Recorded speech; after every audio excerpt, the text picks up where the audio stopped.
Bonjour tout le monde, c'est Stevie de Music Feelings et aujourd'hui on va revenir sur une histoire qui défraie la chronique depuis environ une semaine. Un des plus grands rappeurs d'Atlanta et pour moi même une légende vivante du rap, à savoir T.I. et sa femme Tiny qui est une des chanteuses d'un de mes groupes préférés de R&B. C'est une des voix du groupe Escape. Pour ceux qui me suivent depuis longtemps sur mon blog, vous savez tout l'amour, toute l'affection que je porte d'abord au Escape, mais en plus toute l'adoration que je vois à l'album Traces on My Lipstick.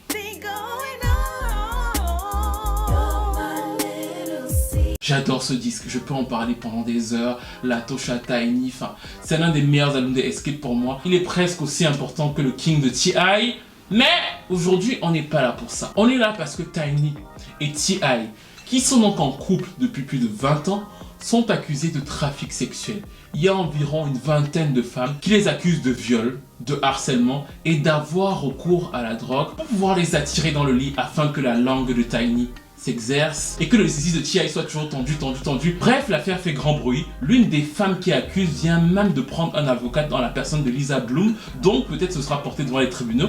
Dans cette vidéo, je ne vais pas essayer de savoir qui a tort ou qui a raison parce que il faut savoir que j'ai eu beaucoup de mal à me décider à la faire. J'ai eu beaucoup de gens qui me demandaient il faut absolument que je la fasse, mais je trouvais à titre personnel que c'était trop gossip et surtout dans ce genre d'affaires judiciaires et hyper graves, je préfère laisser la place à la justice parce que je ne suis pas la justice américaine. Je n'ai pas tous les éléments. Malgré tout, je vais essayer de mettre en exergue certains points, mais je veux vraiment que vous reteniez tout au long de cette vidéo que ce n'est absolument pas une accusation. Je n'étais pas avec Tiny, je n'étais pas avec T.I. et je n'étais pas non plus avec les nombreuses femmes qui les accusent successivement au cours de la dernière semaine. Mais comme nous sommes plus ou moins en famille, on va remettre la casquette de détective et on va essayer de rassembler plusieurs éléments tout en sachant que nous ne sommes pas jugeants. On va les rassembler, chacun peut avoir son avis, mais encore une fois, Tiny et T.I. seront jugés ou pas d'ailleurs par la justice américaine.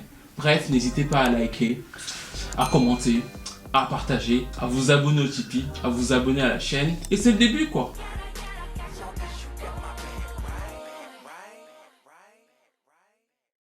T.I. et Tiny sont donc un couple plus ou moins connu de toute la scène R&B hip-hop. Vous les connaissez certainement, même si vous n'écoutez pas forcément toute leur musique. Vous les connaissez parce qu'ils font des télé-réalités, ils sont souvent sur le devant de la scène. Et pour ceux qui ne connaissent pas vraiment Tiny, vous connaissez forcément au moins des chansons que Tiny a écrites comme celle-ci.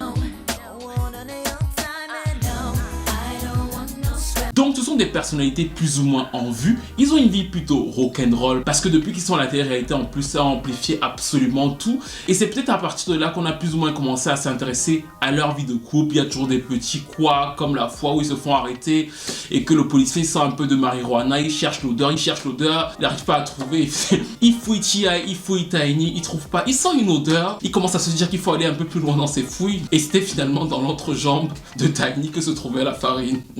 Bref, ils ont plein de petites histoires comme ça, mais dans le cas qui nous intéresse, à savoir leur relation plus ou moins sexuelle, ça a toujours été plus ou moins limpide, que c'est un couple plus ou moins ouvert en fait, à savoir qu'ils ont des relations à 3 ou à 4, en tout cas, ils peuvent plus ou moins inviter d'autres personnes dans leur lit. C'est ce qu'avait expliqué le frère de Kim Kardashian, Rob Kardashian, où il reprenait T.I. en lui disant qu'il ne faut pas qu'il oublie qu'il a proposé à Blac Chyna de partager son lit avec lui et Tiny, et c'est surtout ce qu'avait confirmé Nicole Scherzinger lors d'une interview où elle avait lancé une petite pique. T.I. Hot. He is One time he and Tiny invited me over for dinner. Yeah, I'm sure they did. I'm sure they did. Oh. I was quite flattered. They were like, why didn't you guess go? what's for dinner? You.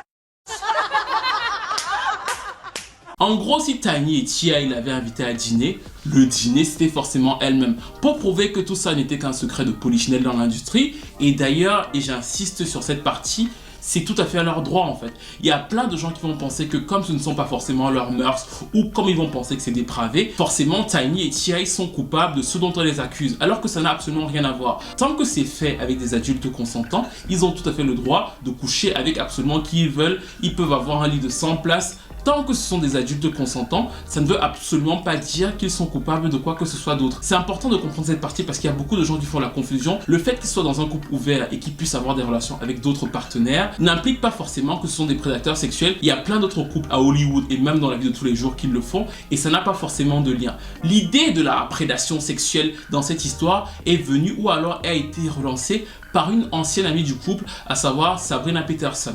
Sabrina Peterson était notamment une amie de Tiny et elle a relancé cette histoire en expliquant dans un post Instagram qu'un jour, T.I. l'avait menacée avec une arme devant ses propres enfants et qu'à l'époque, elle était tellement terrorisée qu'elle n'avait prévenu ni la police ni qui que ce soit d'autre en fait. Elle dit qu'elle le dit aujourd'hui alors que ça s'est passé en 2009. Elle le dit aujourd'hui parce qu'elle trouve que T.I. a une trop bonne image, que la maire d'Atlanta se sert de lui pour pas mal d'événements comme un modèle dans la ville alors qu'il ne devrait pas être un modèle dans la ville. Pour elle, c'est un criminel, c'est un homme qui traite très mal les femmes noires et donc de fait, elle vient et elle balance ça à la face du monde. Quand elle va balancer son message, bien sûr, Tiny va être une des premières à réagir en disant « Mais pourquoi est-ce qu'aujourd'hui tu dis ça de T.I. alors qu'il y a seulement 2 ans, à savoir donc 9 ans après les faits que tu dénonces, il était l'oncle de tes enfants en fait. Tu postais des stories avec lui en disant que c'était tonton et tout et là d'un coup, tu balances ce genre de choses. L'affaire ne va pas s'arrêter là parce qu'effectivement, la même Sabrina Peterson, quelques heures après, va annoncer qu'elle reçoit des centaines de témoignages de femmes qui témoignent donc contre le couple Tiny et T.I. et les accusent de différentes allégations extrêmement graves. First of all, never said that your husband was an abuser, okay? Because he couldn't abuse me. Let's just be clear. He abuses you. Let's be clear on that, okay? Let's be clear on that. He abuses you. Your husband. Me speaking about what I experienced is my experience, okay? Okay? Your husband put a gun to my head after me looking out for you. On va donc pouvoir lire les différents témoignages de ces femmes-là à travers les posts Instagram de Sabrina parce qu'elles envoient tous leurs messages sur Instagram à Sabrina. Sabrina les repartage et nous donc nous pouvons lire. Et il faut voir qu'on retrouve plus ou moins toujours le même mode opératoire même si effectivement elles ne se sont pas concertées. Je ne peux pas vous les citer tous mais je vais vous en citer quelques-uns. L'une d'elles raconte par exemple qu'elle était invitée chez T.I. et Tiny et donc à un moment le groupe lui a proposé de prendre de la drogue, de la farine, différentes sortes. Ils avaient tous une crêperie, lui ont dit tu veux des crêpes, c'est la chandeleur. Elle leur a dit non, je suis pas trop fan et tout. On lui a dit bah si je suis pas fan de crêpes, la porte c'est par là-bas, on te prend un billet retour tout de suite. Et là, elle s'est dit bon peut-être que je peux manger un peu de crêpes là, voilà. Donc elle a pris de la drogue. Et la suite est beaucoup moins drôle parce que selon elle, quand elle s'est réveillée, elle était en train de se faire violer par 2 amis de T.I. et de Tiny. Ça, c'est une des histoires racontées. Une autre raconte qu'elle était sans papier aux États-Unis. Donc, quand le couple lui a proposé d'avoir des rapports sexuels avec eux, elle a tout de suite accepté. Mais il se trouve que très vite, Tiny est devenue jalouse des rapports qu'elle entretenait avec T.I. Et donc, elle s'est énervée, elle l'a frappé. Et quand l'autre femme a voulu réagir, ils l'ont menacée de la dénoncer à la police afin qu'elle rentre dans son pays d'origine. C'est-à-dire que ce sont à chaque fois des témoignages assez glauques et on retrouve toujours plus ou moins la même chose, à savoir que les filles disent qu'elles ont été droguées et qu'il y a une certaine emprise du fait que ce soit un couple puissant, qu'ils aient beaucoup d'argent et surtout il y a un twist dans cette histoire, à savoir que c'est à chaque fois Tiny qui serait plus ou moins la meneuse parce qu'en fait c'est Tiny qui va vers les femmes, qui les recrute et selon certains ça créerait une relation de confiance en fait. Si c'est la femme qui va recruter une autre femme, celle-ci ne se doute pas qu'il peut lui arriver quoi que ce soit de mal et donc elle y va naturellement. Or c'est Tiny qui les recrute, c'est Tiny qui est plus agressive, c'est Tiny qui les droguerait donc pour les rapporter à son mari qui ensuite donc s'amuserait avec elle. C'est plus ou moins ce qui est raconté dans la majorité des témoignages et Sabrina qui continue jusqu'à l'heure où je fais ces vidéos à récolter des témoignages, a organisé des lives avec plusieurs d'entre elles. About the contract, right? And people telling you to venture. You're helping me to understand that some of these girls didn't go for what they thought they were going for. You understand? Right. You get in the presence of 2 people you look up to, 2 people that have the soundtrack to your life. You understand that? So here's your decision. We're here with you. If you want to stay with us, you need to do 2 things. You need to take a pill and you need to compromise your spirituality and have sex. Là, normalement, vous êtes horrifié et vous vous dites « Mais qu'est-ce que T.I. et Tiny font encore dans les rues? Il faut absolument les mettre en prison. C'est absolument horrible, c'est dégueulasse. » Surtout que certaines d'entre elles avaient 15 ou 16 ans au moment des faits, selon les histoires qu'elles racontent. Donc ça fait un peu peur, sauf que très rapidement, l'histoire va commencer plus ou moins à se décanter. La première chose qui va faire en sorte que l'histoire se décante, c'est bien sûr la crédibilité de certains témoignages. Cette crédibilité va être attaquée de manière très bizarre par une partie des personnes qui les avaient envoyés. À savoir que entre le moment où Sabrina a fait son message en disant aux gens « Venez me donner des témoignages » et le moment où elle va les publier, certaines personnes vont se dire « Bah moi j'aimerais bien tester Sabrina et je vais donc lui envoyer mon message, même si je ne connais pas T.I., même si je ne connais pas Tiny, je vais lui envoyer mon message et voir ce qu'elle va faire avec. Donc de fait, Sabrina, qui n'est donc pas une enquêtrice spécialisée, s'est retrouvée avec beaucoup de témoignages qui n'étaient que de la fiction. Mais comme elle ne savait pas que ce n'était que de la fiction, elle a choisi de les publier. Ces témoignages se sont donc retrouvés parmi les 19 témoignages qu'elle a publiés et qui ont fait la une de l'actualité. Et juste après, derrière, plusieurs des filles qui avaient témoigné sur ces témoignages-là en s'amusant sont venues expliquer juste après, bon en fait non. Nous, on n'a jamais connu T.I., on n'a jamais connu Tiny, on rigolait, on voulait juste la tester. Et ça va être le premier choc qui va discréditer une partie de ces témoignages et sur lequel T.I. va s'appuyer parce que T.I. a réagi et pour lui, bien sûr, tout ce que dit Sabrina est absolument faux. Selon lui, elle les harcèle depuis plusieurs années et que là, tout de suite, elle cherche d'abord un moyen de les traîner devant les tribunaux. C'est-à-dire qu'elle raconte plein d'histoires fausses et comme ça, quand ils vont dire menteuse, menteuse, menteuse, elle aura un moyen de venir dire au tribunal. Alors là, vous me diffamez un peu comme dans Ça va se savoir. Person does not have any right to criminally or civilly have you in court. They have no right. The best thing they could do is get you for a defamation. Il continue aussi de manière beaucoup plus grave dans son allocution quand il explique qu'il n'a jamais violé aucune femme et surtout, bien sûr, qu'il n'a jamais drogué personne et qu'il n'a eu que des rapports consentis. Open up the door to my bedroom for everybody to come in and chime in and make their opinions about what we do and don't do or should or shouldn't do. But I will say this, whatever we ever have done has been done with consensual adults who into what we into and like what we like. If we want something, we know exactly where to go to get it. We ain't never forced nobody. We ain't never drugged nobody against their will. We ain't never held nobody against their will. We ain't never made nobody do anything. We ain't never trafficked anything. La fin de son propos s'adresse totalement aux femmes noires parce qu'il leur dit « Je suis totalement avec vous ». Sabrina est un faux prophète parce qu'en réalité, elle se sert de vous et elle vous discrédite dans une affaire qui n'est pas une affaire, il n'y a rien à voir. Et là, le problème qui va se poser, c'est que comme effectivement Sabrina est la porte-parole de toutes ces victimes-là, les gens vont commencer aussi à aller voir ce qui se passe derrière Sabrina. Parce qu'effectivement, si tu es une porte-parole et si tu mets en accusation des célébrités, forcément, vu que tout se passe sur Internet, et c'est pour ça que je regrette vraiment que Internet soit devenu le tribunal, bah de fait toi aussi tu es mis sur le devant de la scène et les gens vont aller chercher et dire à Sabrina, est-ce que tu ne mentirais pas par hasard, est-ce que les histoires que tu racontes sont véritablement vraies? Et elle va décider, elle, pour réagir à ça, de prendre un détecteur de mensonges pour prouver que son histoire à elle, quand elle raconte que T.I. lui a pointé une arme sur la tête devant ses enfants est vraie, bah elle va accepter de passer le test au détecteur de mensonges et elle va le poster sur Internet. Based on my evaluation of the charts and based on those two computer algorithms, my conclusion is that you told the truth on those three pertinent questions. You're telling the truth and this is... Mais pour beaucoup de fans de T.I., ça n'a pas suffi à dire qu'elle est véritablement un porte-parole légitime parce qu'ils vont revenir dans son passé et comme elle côtoie la famille Harris depuis très longtemps, ils vont commencer à chercher ce qui s'est passé avant. Beaucoup de choses se sont passées avant cet épisode-là et notamment pour ceux qui s'en souviennent, il y a une période il y a quelques années où Tiny et T.I. avaient plus ou moins rompu. C'est notamment la période où elle était très guerrière et elle avait sorti ce titre aussi en solo.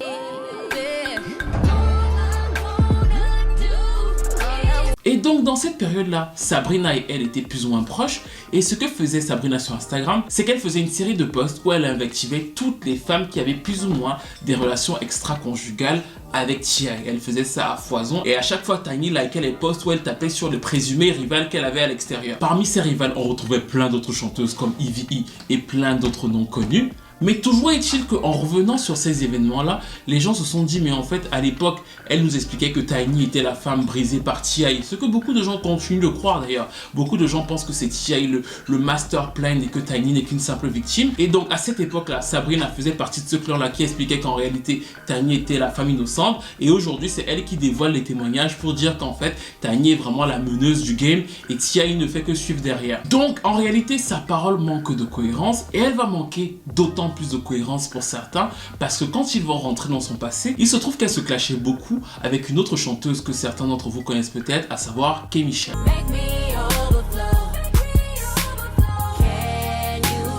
Elle s'est clashée avec K. Michel à plusieurs reprises et l'une des raisons pour lesquelles Sabrina et K. Michel se sont clashés, c'est que K. Michel estime que Sabrina est une malade mentale, une folle qui se mêle de tout et de n'importe quoi. Et notamment une fois, K. Michel est en train de parler avec une amie à elle qui connaît Sabrina. Cette amie-là se retrouve face à Sabrina et au cours de leur altercation qui est d'abord verbale, Sabrina pète totalement un câble.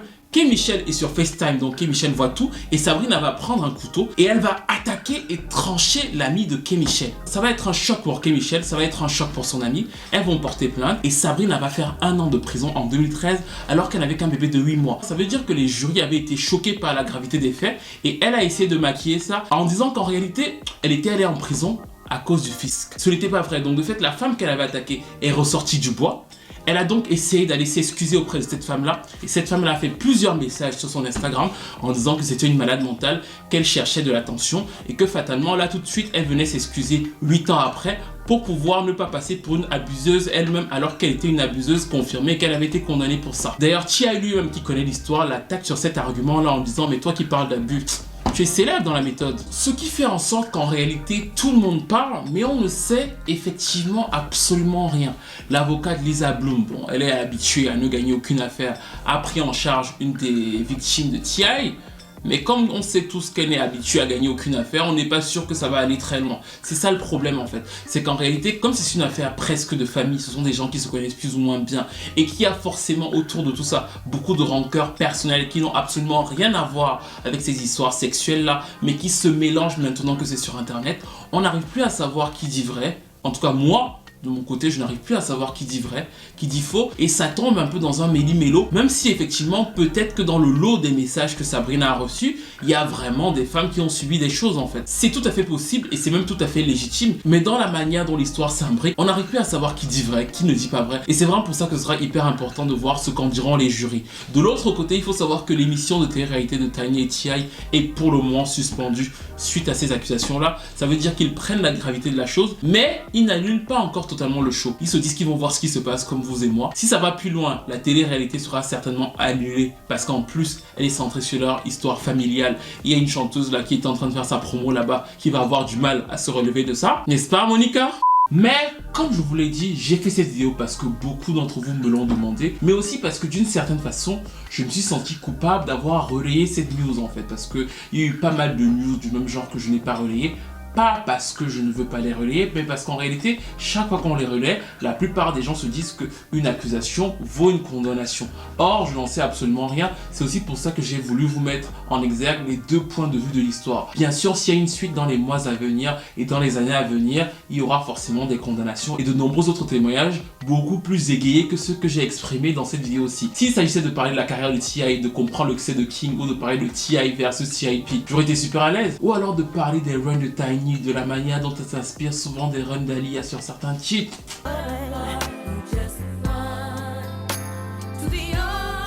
C'est la vie. Mais là, c'est pas que c'est pas un plaisir, c'est pas que je ne suis pas à l'aise, parce que c'est toujours un plaisir, et je suis toujours à l'aise d'être avec vous, mais j'espère quand même qu'on restera prudent, et qu'on ne va pas accuser ou tomber sur qui que ce soit, sans avoir la preuve que c'est vraiment ce qui s'est passé en fait. Parce que le climat peut devenir délétère dans ce genre d'affaires.